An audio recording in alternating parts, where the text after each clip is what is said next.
Paper Mario Sticker Star is not a bad game. And I know that's a little hard to believe with all the bad rep this game has been getting for the last 11 years. However, I'm here to defend it today because it is one of my all-time favorite 3DS games. And if you didn't know, the day I'm uploading this is actually my birthday, so please say happy birthday in the comments and please don't hate me. If you guys enjoy this kind of content, make sure to leave a like, make sure to subscribe, and let's get on with it. Paper Mario Sticker Star is the fourth game in the Paper Mario series, the first two being a traditional RPG, the third one being a platforming RPG, and the fourth one making a new twist on the RPG formula. The reason why I'm talking about this first and foremost is because it is the biggest complaint that the game gets. When it comes to the RPG battle mechanics, people are oftentimes upset about the lack of XP and leveling system, no partners from previous games, no equipment to actually make you feel like you're upgrading your characters. Sometimes the items are kind of unbalanced, especially depending on the situation or enemy that you're fighting. People just hate the sticker mechanic. And something that not a lot of people talk about, but something that I'm going to mention is the battle spin mechanic that was added into this game. So there's a lot of things I obviously just mentioned, so let's take it down one at a time. First off, the lack of XP and level. I get that it's kind of an integral thing for an RPG to have, a leveling system, so that way the further along you make it in the game, you feel like you're actually getting stronger, or if you're trying to speedrun the game, you can see the difficulty when you're trying to fight an enemy that's way stronger than you. And I will say that even without a level system, it is still very apparent that if you're trying to skip levels in this game, you will get your ass handed to you. But a lot of people, I think, just forgot about the idea of just a natural difficulty that the game provides, and instead was like, there's no levels, I'm not getting XP from doing fights, so it's a bad game. And I can kind of get it, especially because now the enemy fighting is kind of pointless. Sure, some enemies will give you like stickers and things like that, depending on the type of enemy you're fighting. But for the most part, all you're getting is coins, and the only real use for coins in this game is when you're trying to transform things into stickers. When it comes to partners, I definitely agree that the partners in previous games, especially in Thousand Year Door, had a lot of value when it came to the battling. And with the introduction of Kirsty, I definitely thought that we were going to get that again, even if not with multiple characters, just the one, we would still be getting something. However, Kirsty is, and really only is, a tutorial character, and that kind of blows. I'm not going to sit here and defend Kirsty because there's a lot of unnecessary hate, but there really isn't a lot going for her either. When it comes to the equipment, I can definitely agree with it. Sure, there are equipables that you can get in the game, but it's not quite the same as saying, oh, these overalls have 5 more defense than these overalls, and this hat gives you 3 more speed than this hat. Things of the sort. When it comes to the unbalanced items, I've heard this complaint a lot, but I don't necessarily agree with it.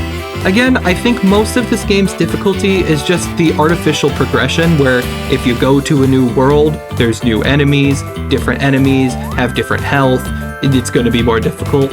And a lot of people say that it's unbalanced, and I don't necessarily agree with that. But I guess that comes down to who's playing the game and how you're playing the game. Personally, I played every single level in the order that it's numbered, so I didn't really have an issue when it came to item play. Next up is stickers, and the biggest complaint with stickers is the fact that it's a one-time use, and once it's used, it's gone. I can definitely understand why this would be a problem, because in a traditional RPG, when you get the super rare item, you don't want to use it until a super important fight. So I don't see why people just don't do the same thing with stickers. When it comes to the most basic stickers like Jump and Hammer, they have a huge variety such as Worn Out, Standard, Shiny, and Flashy. And yet nobody really thinks about the uses when it comes to battle. They just see, oh, it's another sticker, it's a bad thing. I honestly think the sticker mechanic is really good and should have started a lot sooner in the Paper Mario series. Not necessarily stickers, but just the idea of items that you use it and it's gone. I feel like this game did a very good job in starting you off with a basic set of stickers, and the further you progress, the more stickers you get. But I guess that's the biggest complaint because everyone's complaining about the idea that once you use it, it's gone. But I really like this twist on the normal formula personally. Lastly is the battle spin mechanic, and this is the one thing that I can kind of agree with people, because it's kind of silly how You only get one action per turn, and you have to gamble to get more turns on your turn. But then at the same time, now it's unfair because you're getting 3 turns and the enemy's only getting 1 turn. Just the whole idea of the battle spin just seemed kind of silly. And I feel like if you had something like equipment from a previous game where you can gain an extra slot, that would have just been avoided altogether. So I can see where people are complaining for that one personally. The next biggest complaint about Paper Mario Sticker Star is its length.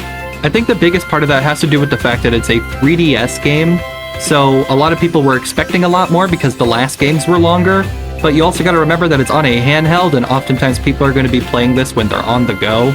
But I can see where people are coming from, especially when you're transitioning from worlds and chapters of previous games to just basic levels in this game. Other things to note here is that there's a lack of side quests within these levels, and the game doesn't have a lot of replayability. I can definitely see where people are coming from with the whole worlds and chapters debate, but again, people need to understand that this is a 3DS game, and you can only do so much with a handheld.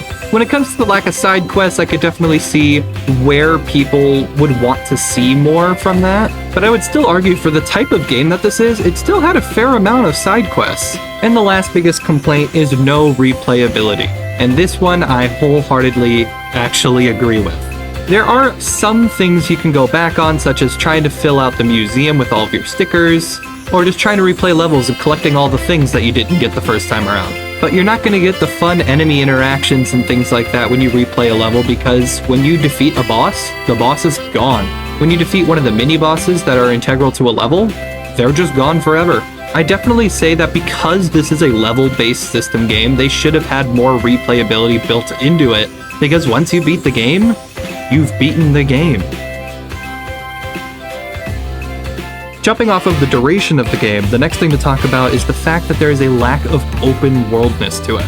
Once again, I'm going to bring up the fact that this is a 3DS game, so a 3DS can only do so much. But because there's no open world, you kind of lose things such as out-of-battle abilities, such as like the paper plane from Thousand Year Door. Oftentimes you'll get soft-locked from a level just because you don't have the right thing with you. There's pointless backtracking with the idea of the sticker door that you get in World 3. And with it not being open world, the story kind of becomes a little flat. Like Paper. Like the entire game kind of makes it as a gimmick instead of making an original RPG idea. The abilities that you can use out of battle definitely make the levels feel slow, because you're not moving very quickly from each part of the level. But I feel if you were to have these abilities in as short of a game as this is, the levels would be even shorter. So I feel like it's kind of important that Paper Mario doesn't have these abilities and sticks with his traditional jump and hammer combo whenever he's walking around. The soft locking without specific things, that one is kind of stupid. I'm a huge defender for this game, I've played this game over and over, but the fact that in some levels, if you don't have this one specific thing, you have to leave, you have to go get this one specific thing, then you have to go all the way back to the level just to use that one specific thing, is kind of stupid. Speaking of stupid things, the pointless backtracking with the sticker doors. Don't get me wrong, collecting all these things is definitely very cool, because now you have all these powerful stickers on your side whenever you're fighting bosses. But the fact that you have to go and replay every single level playing hide and seek just to find the outline of the door is really, really slow, and it's so pointless. I feel like this is something that you should have unlocked in World 1 after doing a couple of the basic levels, so that way you know, oh, I should bring a sticker door with me every time we go, but instead it gives it to you all the way in World 3, so now you have practically half of the game to replay. And lastly, the too much focus on paper.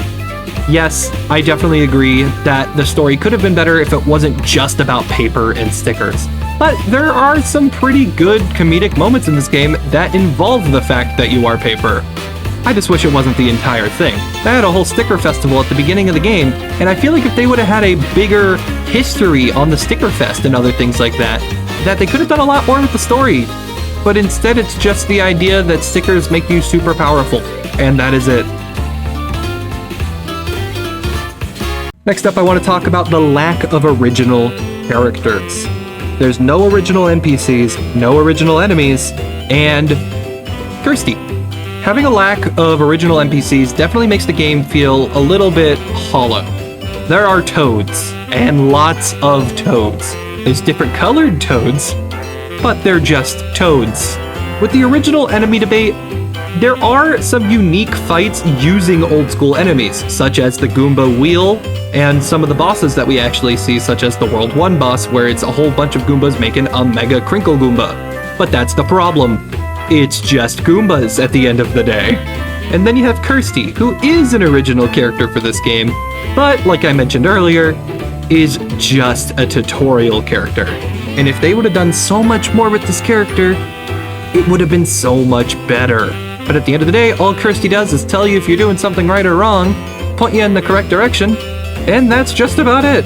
Going off of the characters debate, we also have to talk about the big bad, who really isn't that big or bad, at least until the very end. In case you guys didn't know from the last 11 years, Bowser is the big bad of the game, who would have thought? But coming off of all these previous games where there's a unique final boss, it's kind of a letdown.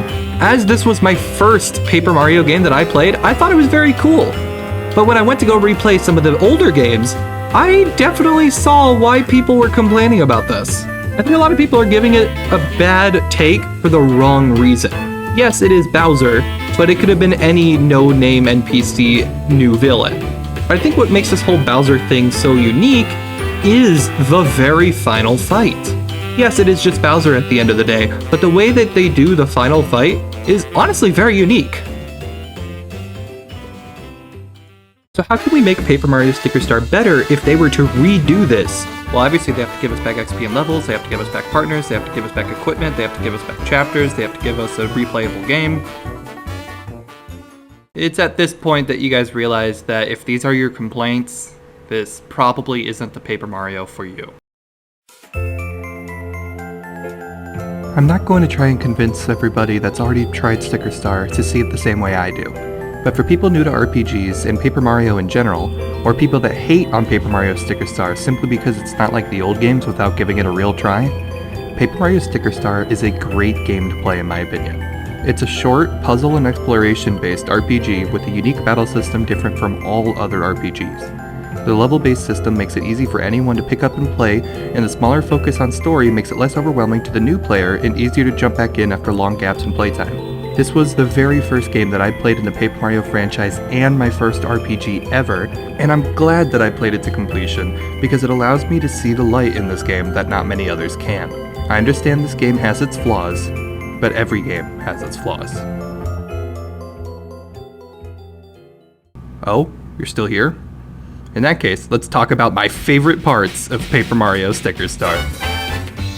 First off is the battle system. Yes, I made a big deal about that during the actual video, but me personally, I love this battle system and I wish more games had this, but this is the only game that has something as unique as this.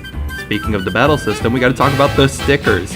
Talking about my favorite stickers, of course, being the Infinijump, Shells, Line Jump, Pearl Hammer, Fire Flower, Ice Flower, and the Secret Doors. Yes, I know I made another big deal about Secret Doors during this video. However, I think it is very fun backtracking and going back and finding all of these cool thing stickers because now you just have a shit ton of things in your inventory at all times. Decalburg and Surfshine Harbor are such good hub areas, and the museum is so satisfying to see fill up after completing a couple levels at a time, running back there and seeing the glowing light at the door, and having to run in there and fill up the stickers. It's so nice. Just about every single boss level in the game is absolutely amazing, with the exception of World 5. And speaking of bosses, Goober Blooper and Bowser, those two boss fights make the entire game. They are so damn good. There's also a shit ton of levels I love in this game, but I'm not going to sit here and list every single one, so instead I'm going to give you my top 5 levels.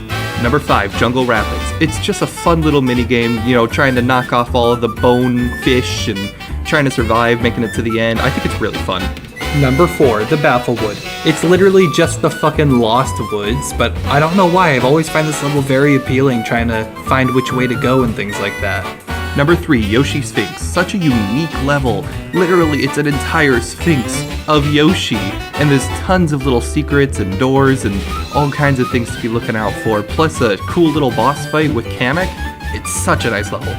Number 2, the Enigma Mansion. This is the open world part of the entire game. You are set free to go and be a ghost hunter, and there's tons of little secrets and fun parts around every single corner. It is just such a fucking good level. And number 1, Russell Burrow. I know a lot of people find this one very annoying. However, I really like the idea when you lose everything and you have to go and recollect everything in like a super secret kind of way.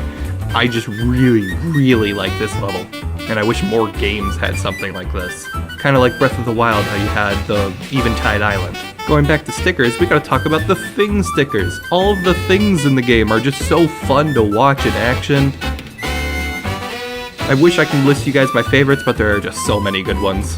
And the Squeaky Hammer is just funny. Maybe I should just do a full playthrough of this on my Twitch channel.